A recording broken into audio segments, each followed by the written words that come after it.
I just received some fresh bud, and I decided to record me putting a little bit, like maybe photos of bud, and then hand picking it with some tweezers.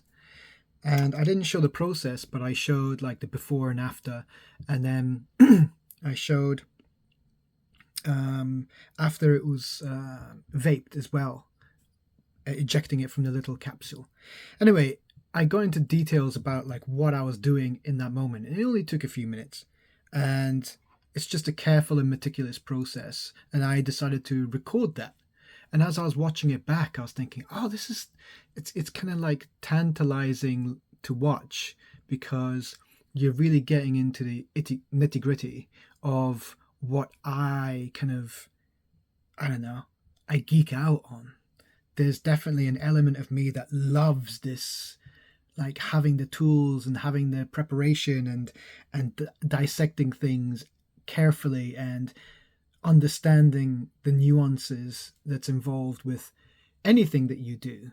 It's just about like you focus on whatever you're doing and you just maximize your understanding with it, your connection with it, your relationship with it, your journey of understanding with it. It's just understanding things. And I definitely take that approach when it comes to this vape life. And it got me thinking, well, could that be a valuable piece of content that, performs well? People will like to watch it. Who knows?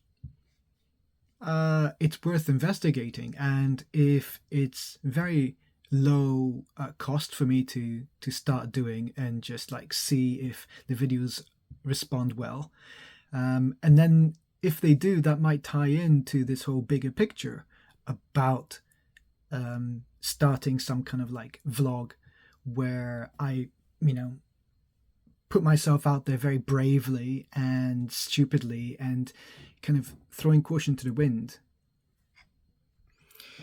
Sorry, I thought someone was knocking at my door. What was I saying about throwing caution to the wind? Yeah, so it's been another idea, one amongst many, that's all in line with this whole process of putting myself out there and really throwing caution to the wind as a method to try and like really push myself outside of my comfort zone.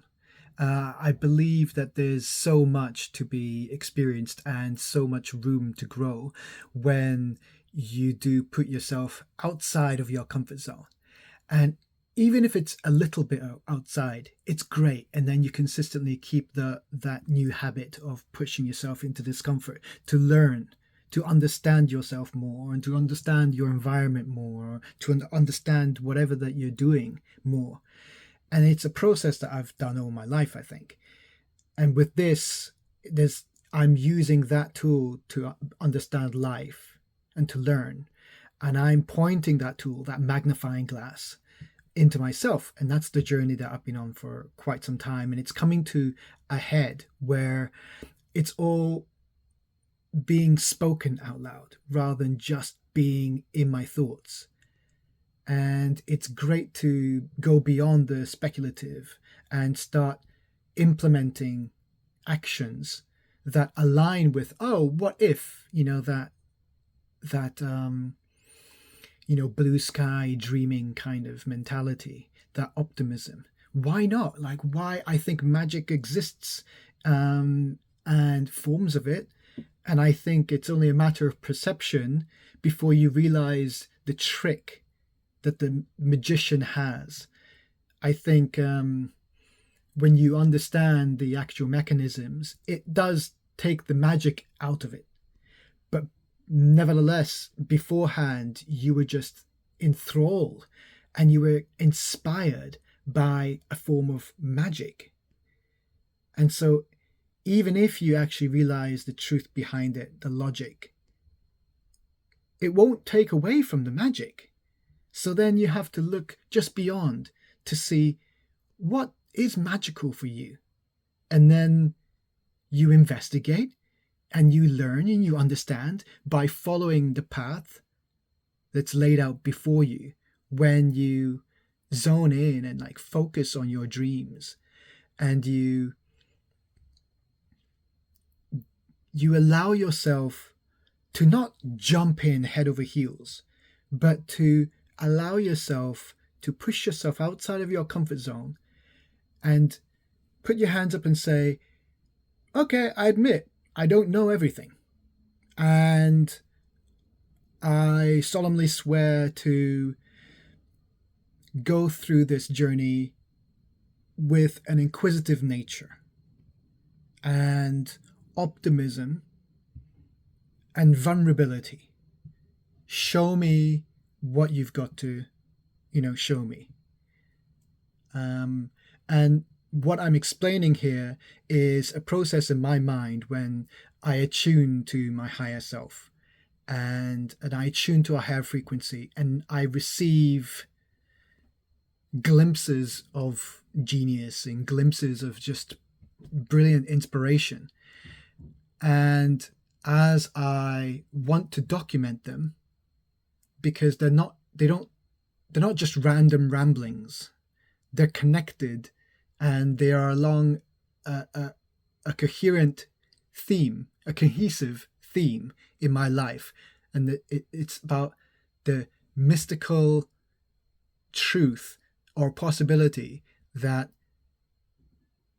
you can like manifest anything if you really follow a process. And it's allowing yourself to listen to your own intuition and inspiration. And as you align yourself to that, you receive notions of what to do. It's not like a voice. It's inspired creative thoughts.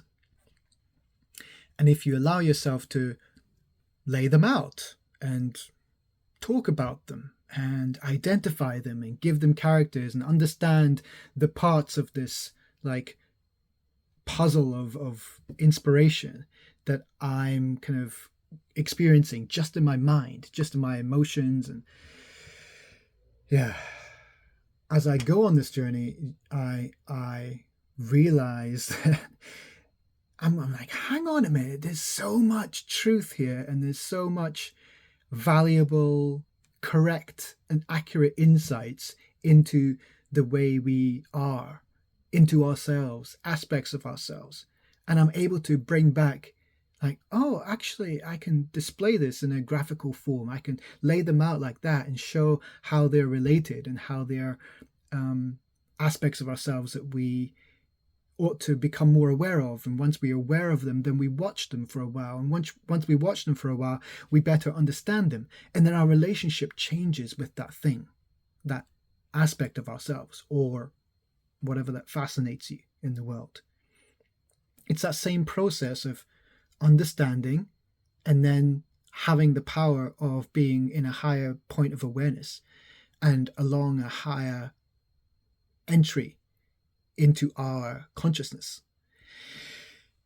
There's so much like vibrational energy behind these notions that I'm struggling, but I'm trying to get down into words, get down into some kind of like rational language that we can understand with our sober and powerful minds, and then allow ourselves to go, okay, well, let's get in tune with my higher self, get in tune into a higher frequency, get higher in whatever shape or form, and then follow these tips and these like road markers that say, okay, do this and lean into that, and follow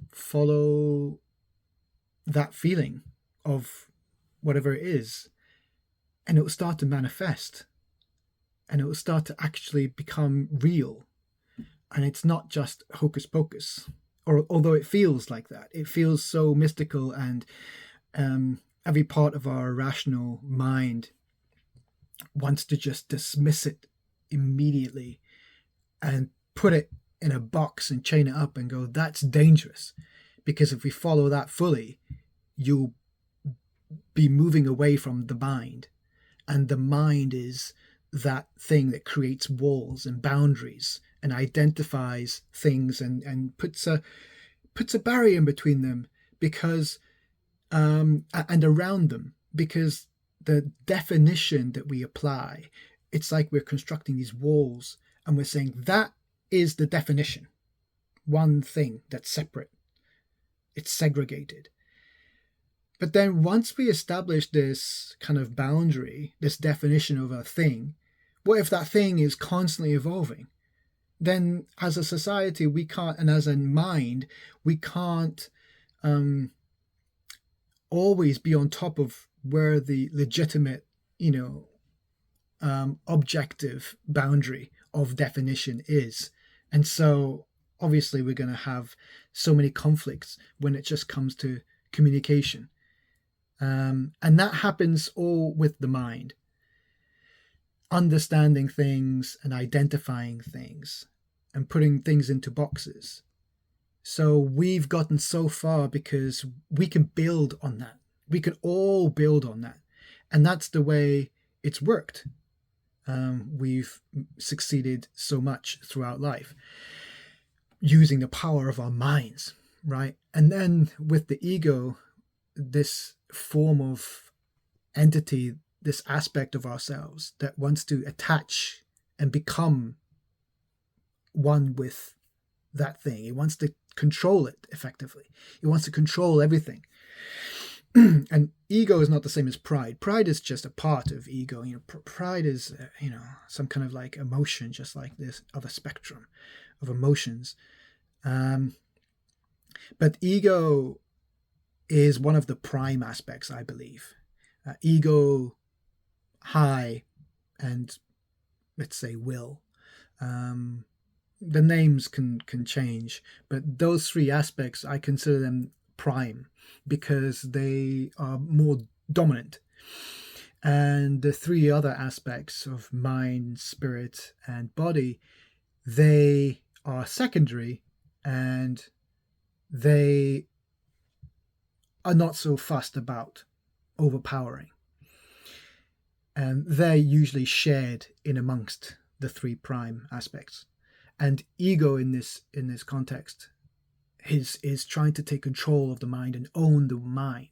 And so them together are a powerful combination, and that basically is summarizing the majority of human beings, I believe, in the developed world at least, right? So I believe that we're pretty much in between that, and it's a very masculine state. It's a very domination, kind of power-driven, egocentric disposition. And it's limited in the spectrum because it's tied just between those two. And then on the side, you've got body. And on the other side, you've got chaos or will. And those two elements, I don't want to talk about right now. But we basically, I'm going on a tangent, of course, but there's so much to uncover and it's all in line. Everything seems to be connected in its vibrational frequency, and it's along the path. Look, I'm sorry I'm being cryptic, but this is how my mind is. It's flowing, and I need to be able to document it somehow. So just be lucky that I'm documenting this for me to later reflect upon, write notes, and put together a more concise way of communicating. So this is not a communication ideally for the listener. Most likely people will tune off very, very quickly. Unless you're actually on the journey already that you've tuned in, and then these raw video entries might be something that you get sucked into because you really attune with that process and you know exactly what I'm talking about. And I'm maybe the first one that has put it into words even, and then documented the process as, in real time. So I'm hoping to reflect back on this favorably and not cringe away, and be thankful that I push myself outside my comfort zone that little bit more each day.